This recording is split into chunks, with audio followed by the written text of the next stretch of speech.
ఆడపిల్లలు ఈ రోజుల్లో అబ్బాయిల్ని ఏటీఎం మిషన్ లాగే చూస్తున్నారు. లిటరల్గా ఏటీఎం మిషన్స్ లాగే చూస్తున్నారు. ఆ అబ్బాయికి ఫీలింగ్స్ ఉండొద్దు, ఆ అబ్బాయికి రెస్పాన్సిబిలిటీస్ ఉండొద్దు. ఈ అమ్మాయి ఏం చెప్తే ఆ అబ్బాయి అది చేయాలి, జస్ట్ లైక్ పపెట్. ఓకే, అబ్బాయిలకి ఈ రోజుల్లో డబ్బు ఉంటేనే పెళ్లి. అమ్మాయిలు కూడా మోస్ట్లీ దానికే వాల్యూ ఇస్తున్నారు, కానీ ఆ అబ్బాయి క్యారెక్టర్కి వాల్యూ ఇవ్వట్ల. ఆ అబ్బాయి కష్టపడే మనస్తత్వం ఉంటే దానికి విలువ ఇవ్వట్ల. ఆ అబ్బాయికి రెస్పాన్సిబిలిటీస్ ఉంటే దాన్ని తీసుకోవటం ఏటీఎం మిషన్స్ లాగాను లేదా వీళ్ళకి ఇస్తే ఆడే బొమ్మల్లాగానో చూస్తున్నారమ్మా. అబ్బాయిల మానసిక క్షోభకి ఈ రోజు వాళ్ళు కారణం అవుతున్నారు. అమ్మాయిలు కానివ్వు, అమ్మాయిల పేరెంట్స్ కానివ్వు.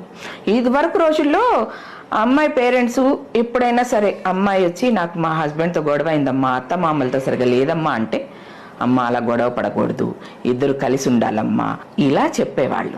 ఇప్పుడు పేరెంట్స్ అలా చెప్పట్లా. అమ్మాయిల పేరెంట్స్ గొడవ పడ్డా నీకు వాడితో ఉండాల్సిన అవసరం ఏంటి?